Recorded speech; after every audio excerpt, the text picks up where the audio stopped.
Curling now enters the Sports Weekend spotlight.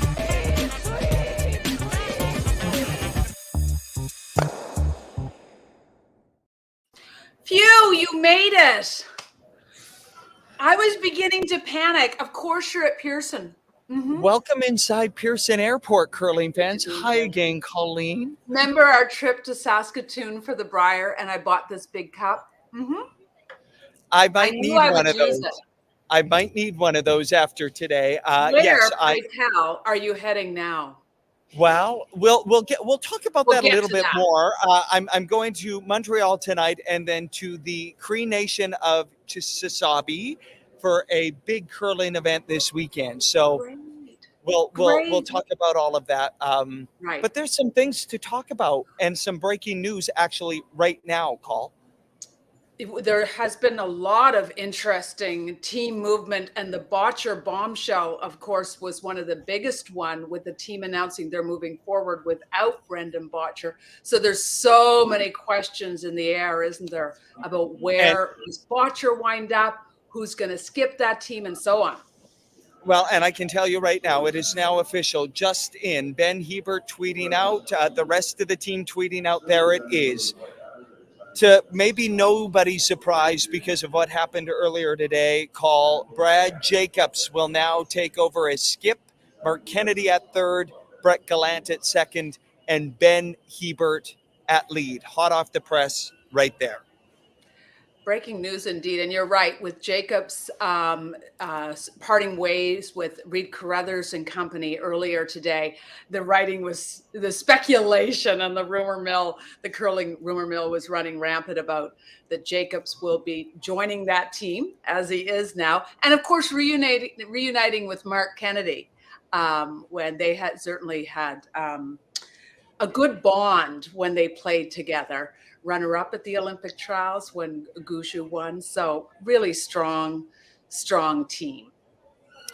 No doubt. And I think we have our guest, the man who's going to be leading this team into the future, a friend of the show, somebody that we have talked to a lot, and we're going to bring him on right now, Coach Paul Webster, to give us some insight on what has been a wild couple of days, Paul. Never a dull moment.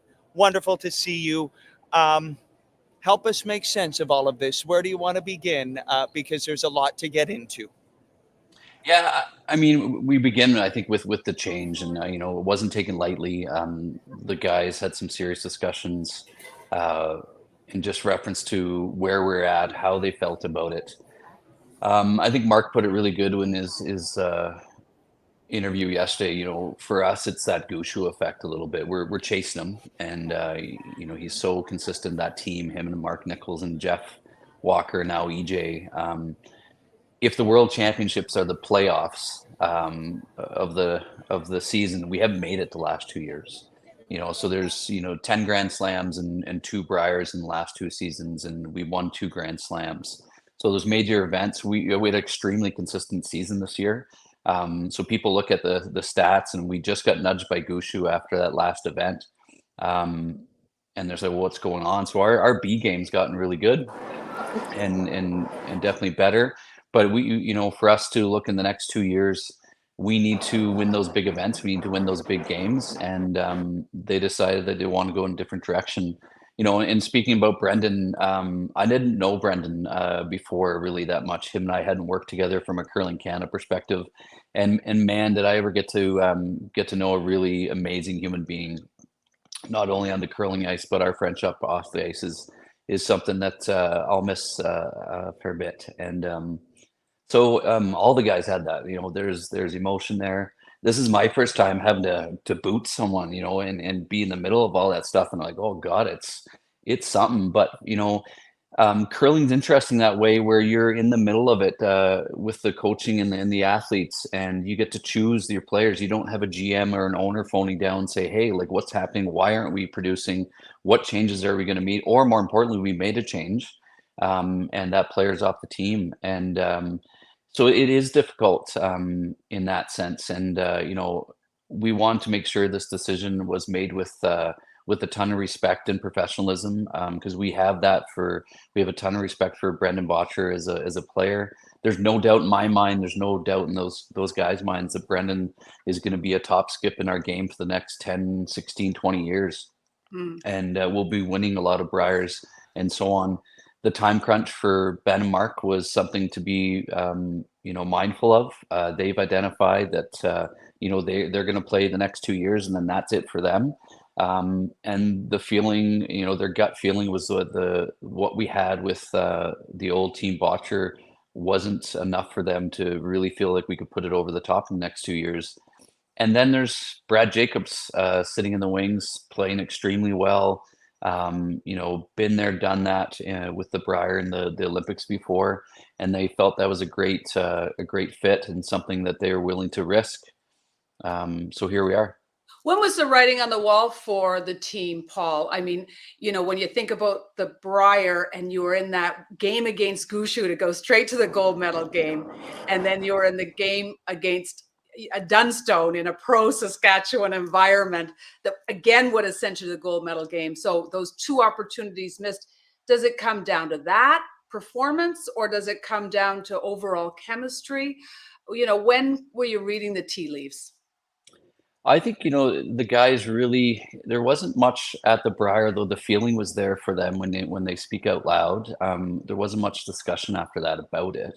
In the Players Championship was a big event for us too. If we had done just a slightly better than Gushue's team, we would have been putting the Team Canada colors on at the Pan-Continental in Lacombe here coming up in the fall. So that was a big, event for them to try to get into. So I think it was just a general feeling after the Players, like it had to happen pretty quickly. Because you want to make those team changes before other people do, and get into it. So,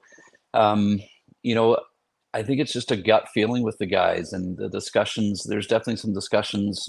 I wasn't at the Players, so they had some discussions once they were knocked out of the playoffs. The round robin, they didn't get into the playoffs, and I think that knowledge that Jacobs was there and playing well was just a risk they were willing to take. And we know Brendan's going to get a really good team together, and with the talent that he has and that he'll surround himself with, he has in the past won great games, and the guys just felt they're just missing something and wanted to take a chance on a different skip.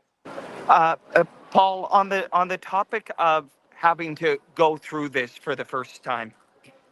I've talked to a lot of the guys around all of this. There's a real human toll. And Colleen and I talked about this before the show tonight, about the human toll, the human element to all of this, the uniqueness to curling, that you're all sort of the general managers, you're all sort of the coaches, and it's an ecstatic feeling when you form something and you believe you're forming something that's going to make you great. And it's a devastating feeling when you have to tear that apart. Maybe just give us a little bit of insight into the human toll. Yeah. And for the record, they're not the only team that's broken up this year. It's right. In every corner of the country right now, that heartache is happening because it's a band of brothers or sisters. Yeah, I think, every sports team starts the season believing they're gonna, they've built something special, and they're gonna pull off the big win. And it is different in curling when those four players, and I'm part of it too as the coach, get to decide going forward, and then you have to have discussions that don't include one person, which is something you don't want to do and said you never would do. And then that human side of it is a big piece. I would have loved some to come up and touch us on the shoulder and say, hey, we're trading Brendan for Brad Jacobs and a first round pick, and we're keeping some salary. I'd be like, oh, well, I'd reach out to Brendan and say, that's really shitty. But good luck with the new team. But the reality is we have to have those discussions. The players do. And, they take a lot of time out of their family schedule, of their work schedules to try to reach those goals. We absolutely had, when we formed this team at the end of last season, we did feel that there's opportunity there. We wanted to get back to that Briar. And man, did I ever feel completely different after this Briar this year. Last year is my first Briar coaching a team, not with Curling Canada, and I was happy to be there. We got a bronze, I got a plaque to put up my wall. threw a couple rocks. I was like, oh, this is great. This year, getting third, I understood what Ben felt last year. I thought third sucked. And, with all due respect to the event and the teams that were there, but man, when you're putting all that time and effort in and taking time away from your family and work, and you want to win and you want to get in those finals, and we haven't. So making a team player change was an option that was out there. And again, with all due respect to Brad Jacobs, there's only so many people that would have been an option with, and Brad Jacobs is that guy right now. So there's a hole in that team now with Reid Carruthers, and probably a hole in a couple of other teams as well.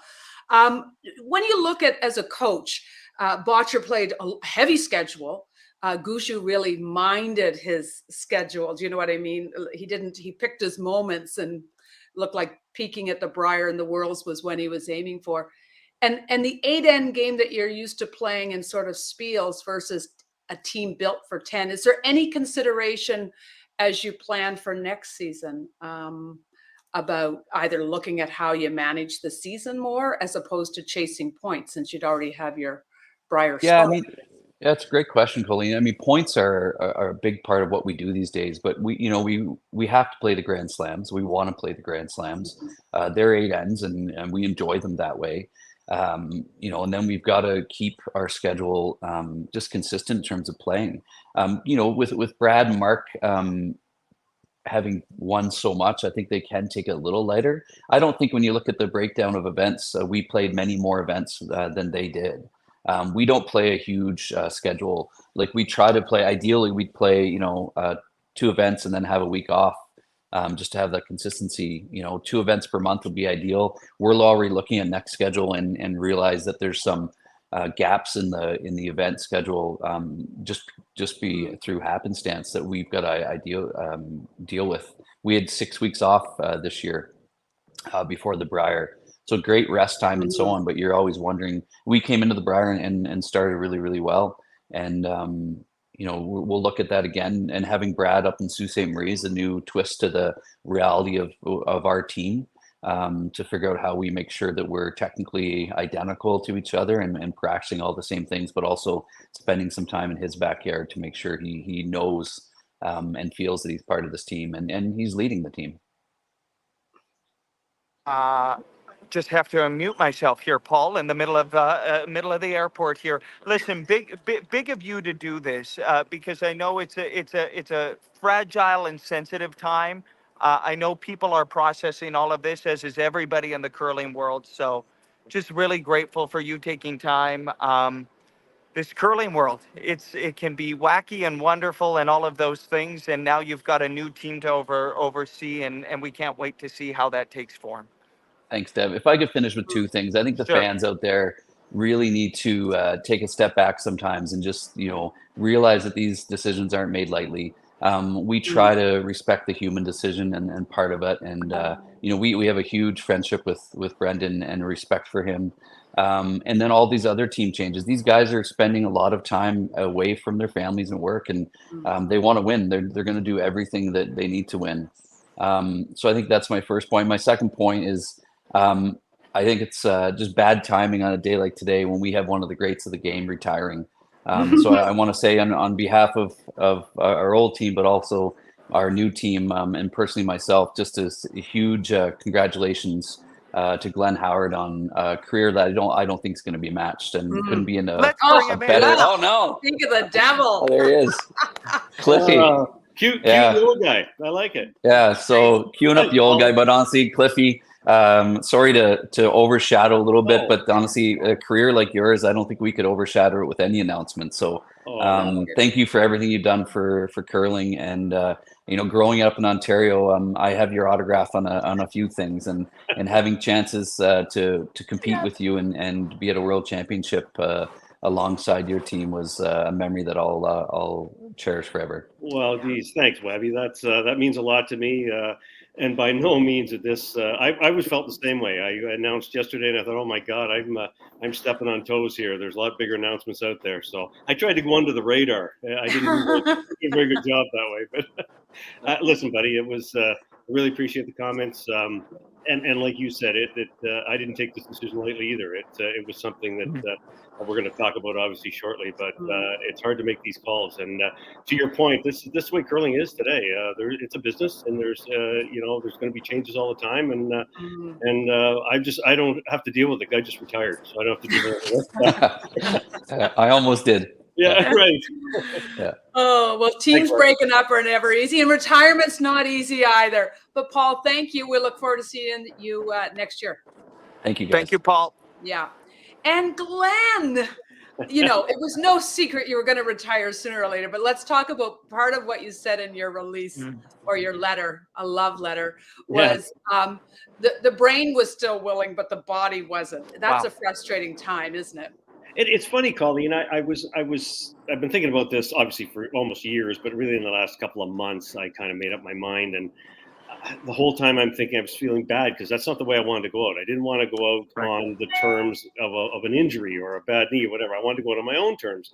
And then I got thinking about it. You know what? Maybe that was for the better. I might never have stopped. And then it would have got embarrassing, and then it would have been too much. And then because I just love the game so much. I love the sport so much. I feel like I should be on the ice, and not being out there is going to be difficult. But maybe the bad knee and the sore body and everything is telling me it's time, and I didn't have to make that decision another way. So in a roundabout way, maybe it's the best thing that happened. The curling gods did it for you. But hey, because we joined you in with Paul, we've got to show your sizzle wheel. So here it is. The sizzle wheel.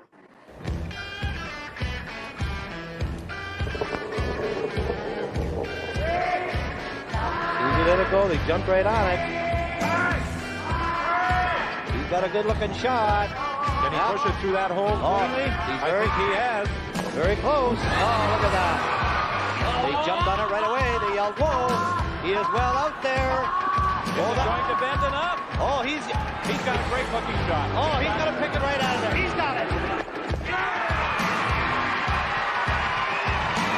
Russ Howard, Glenn Howard, Tim Belcourt, and Team Carruthers are the 1987 Canadian men's curling champions. Fairly straight. They can control it better. Danger, of course, is on some straight piece of ice, you cannot afford to get wide. Almost go in the corner of this rock and make contact. Get over.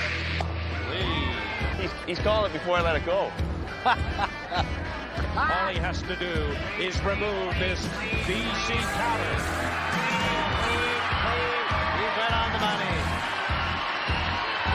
Howard has done it for the second time in his career. Russ Howard of Ontario is the Brier champion.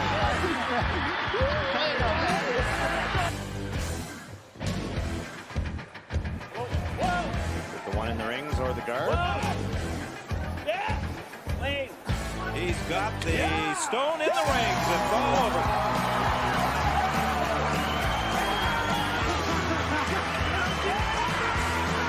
Disappointment last year in Regina. A celebration this year in Hamilton. This is your third Brier championship. 2 as a third with your brother Russ, but your first as a skip. How rewarding is that? To be honest with you, that doesn't matter to me. I just want to be a part of a team. I didn't care if I'm lead, second, third skip. I just want to win, and fortunately I did it with 3 buddies.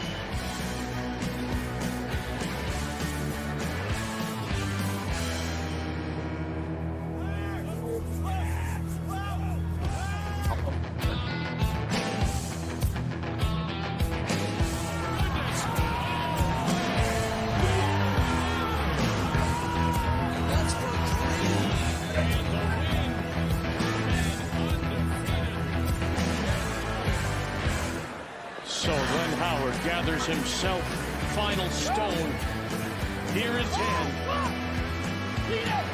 Wayne Madog calling off Saville and Lang. And there is no more heartbreak for Howard.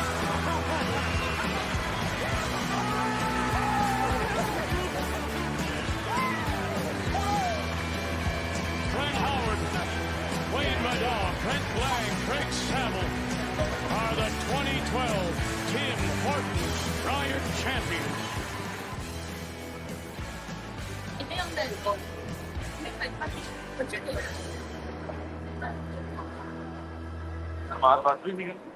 We love to dance. Well, We it was didn't even great until we the didn't dance. have time to wrap up all the worlds. What was it like to watch that? Goosebumps, guys. That I'll be honest, that never gets old. Are you kidding me? To see some of the old teammates, see me with hair, see it was so fun. Like pretty cool. It's obviously over a long period of time. Those 4 clips, but really, I haven't seen a lot of those in years. But Goosebumps is the best thing. I get every time I see that sort of thing. And guys, winning is fun. It really is. You know, Glenn, congratulations. And you can see the comments pouring in, and I can't imagine what your phone has looked like over the last 24 hours and the messages and the people you're hearing from. We all love this game, maybe nobody more than you. And you have been afforded such an incredible journey with your family through all of this, with people from coast to coast to coast around the world. What stands out to you when you think about a young guy that just started throwing stones to where it's ended up? Unbelievable, Devin. I tell people my childhood dream, my curling dream, was literally just to play with Russ and go to a Brier, and that was it, 100%. And fortunately, we were able to hook up together. We played, got in the Brier in '86, my very first Brier, and then we lost the final by inches. And that's when my goals changed. That's when I thought, oh my God, I think we're good enough to win this. And the rest is history after that. My goals, I love winning, and I obviously want to do well and get to more Briers. And once you get a taste of it, and Colleen can attest to this, once you get a taste of the national, limelight stage, whatever you want to call it, it just gets in your blood. You just want to keep going back. And the biggest thing, I just keep going back to all the friends that I've made from fans to colleagues to teammates to broadcasters.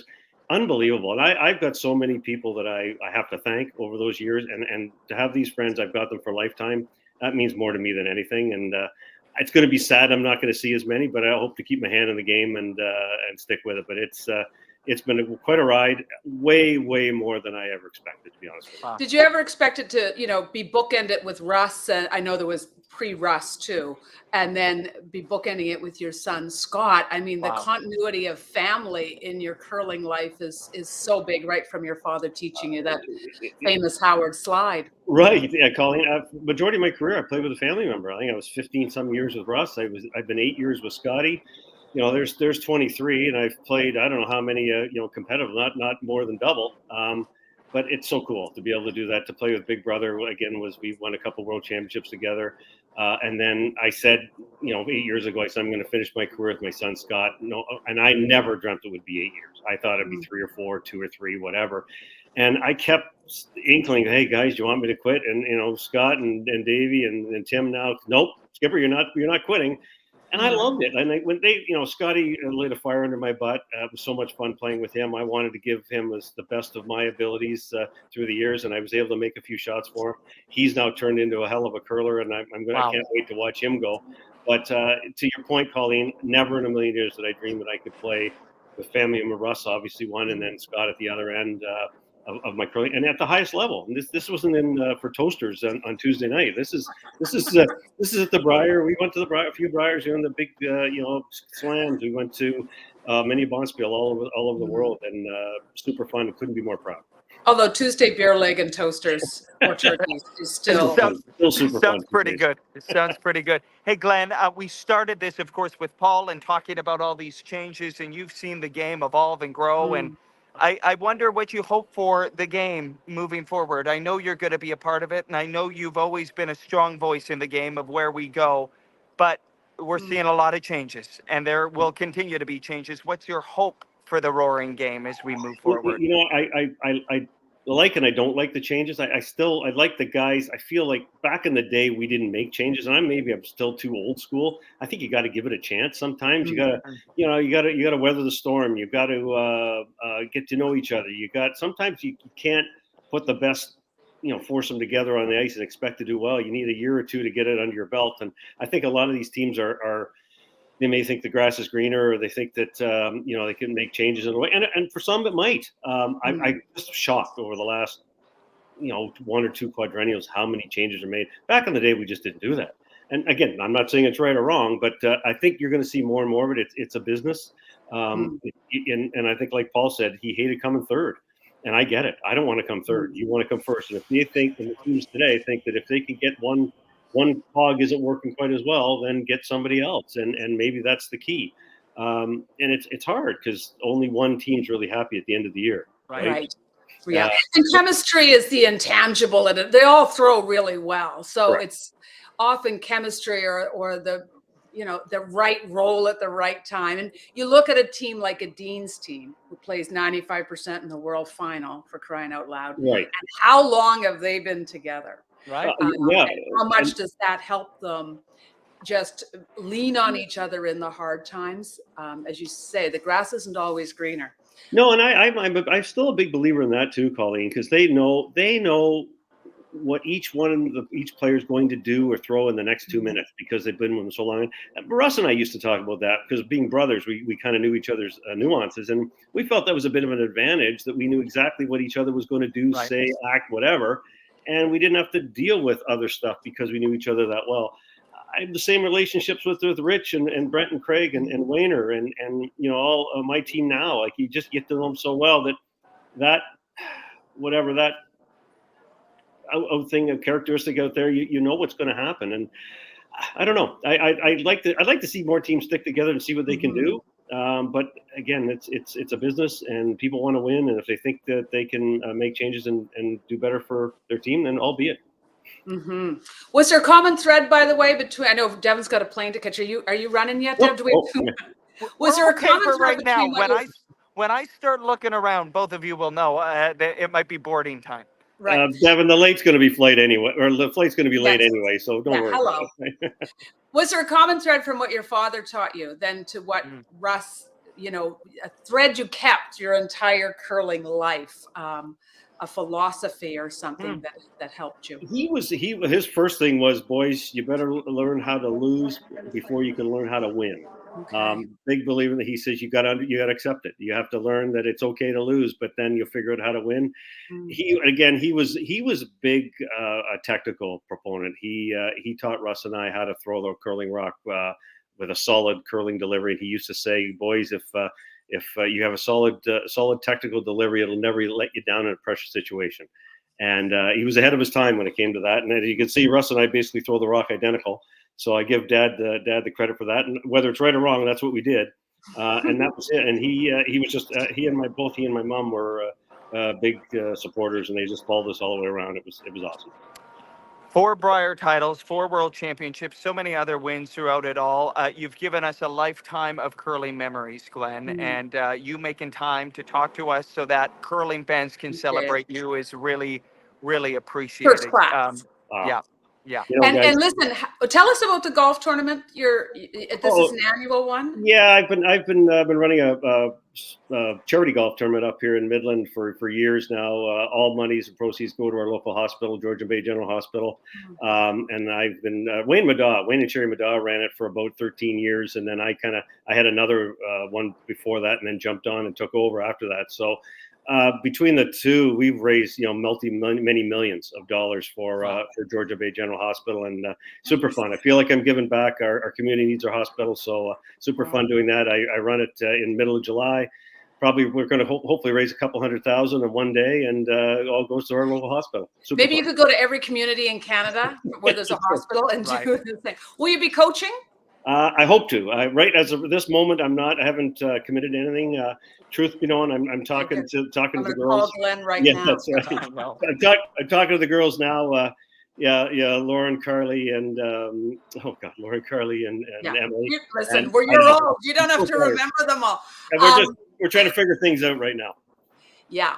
Nice. Okay, so you've got no announcement there. Don't hold this till tomorrow if you've got an announcement on who's going to skip Jennifer Jones. And then Scotty's going to have a new team too. So they've asked me to dabble into coaching with him as well. So I can't not be with the boys at some point during the season. So I'm going to keep my hand. I can't walk away from this game. I just have to be a part of it. It's just been too much to me. And on that, Coach, I can't thank you enough, you guys, for a great show that you do.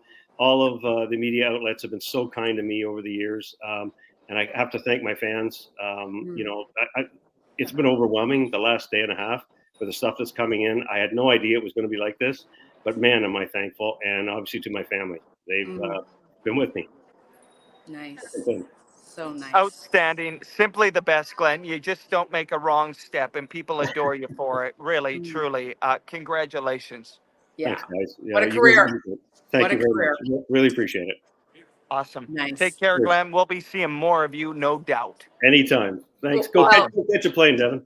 Yeah, exactly. When you look at the body of work, like the highlight reel, it's so cut, and you're seeing the 90s and that still going strong. It's a testament to his competitive spirit, drive, and love for the game, all wrapped into one, and that he gives back between coaching Jennifer Jones and before that Eve Muirhead, raising the bar for them as well. So awesome to see. Paul, I don't know if anybody loves the game more. I mean, you can hear it. I mean, the retirement is happening, but he just can't stay away. He'll still be there. But does he have the curling mug? What's in that? And the curling. Don't tell me. It's nothing. Okay. Listen, so we've got Jacobs joining the team. There's a few other dominoes that are going to fall here. Who's going to be skipping? Where's the whiteboard? Slaczynski adding Kyle Deering earlier today to the mix. There's that announcement right there. And we also know that John Epping has nailed down his team out of Northern Ontario, right? Yeah, and he could I'm sounding like Glenn now, the Horgan brothers, but they could use sort of a player like Epping that still got a lot of spunk and drive and game.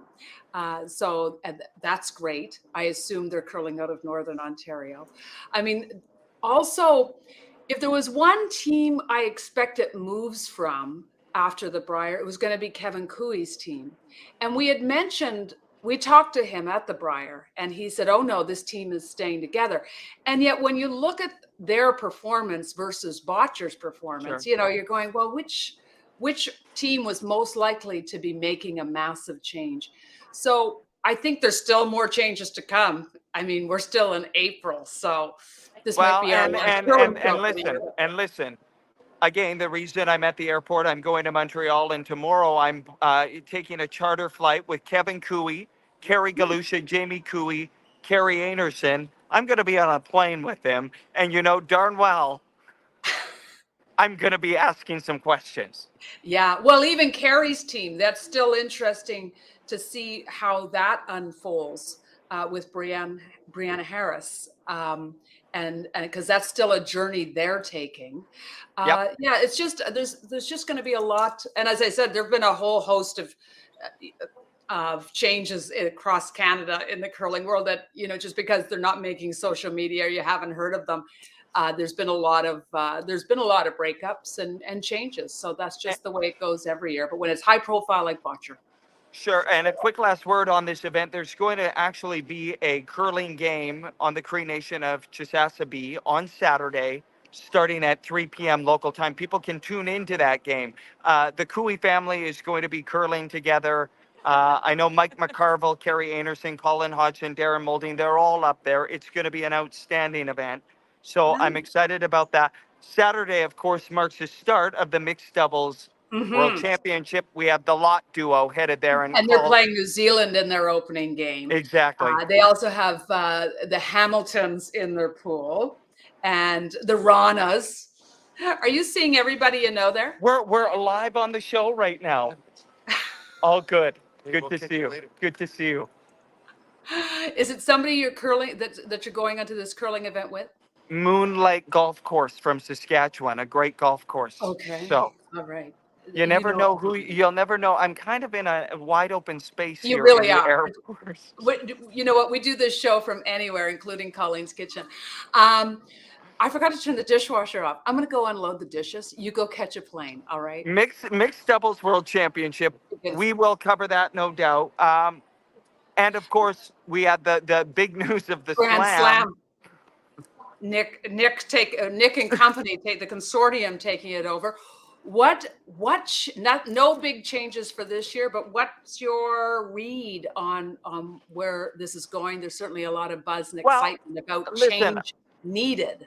Yeah, and Johnny Moe and Jennifer Jones, they're all a part of this. The curlers are going to be at the center of this. The athlete voice is going to be at the center of this. Because we've heard that in the past, maybe not about the Grand Slam, but we've been hearing the last couple of years, athlete's voice, but sometimes And I think some of that was probably lip service and trying to navigate all of that. But I believe that they want to get this right call. I think they have to strike a balance between making changes. I think there are going to be changes. But I think there's going to be a level of respect towards the game, towards how great it is right now. But I think the athlete voice is going to be a part of it. I think it's going to be a little more lively in the arena. I think it has to be. I think there has to be a reason to get more people into the stadium. Although, let me tell you, the Players' Championship, biggest crowds we've ever seen in Toronto. It was sold out all weekend. It was great. The Jennifer Jones effect, Rachel Holman playing as well as she is, Brad Gujou playing as well as he is. A lot of things are going the way of the curling world right now. I think this is an exciting time, Paul. Oh, no kidding. I mean, the bar's been raised in Canada. I know we talked a lot about, where the medals, et cetera.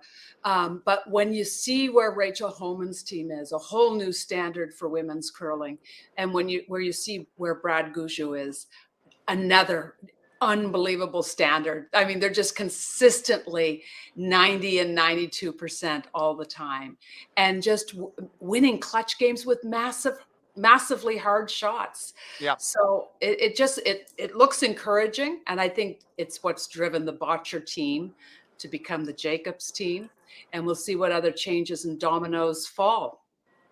Stay tuned.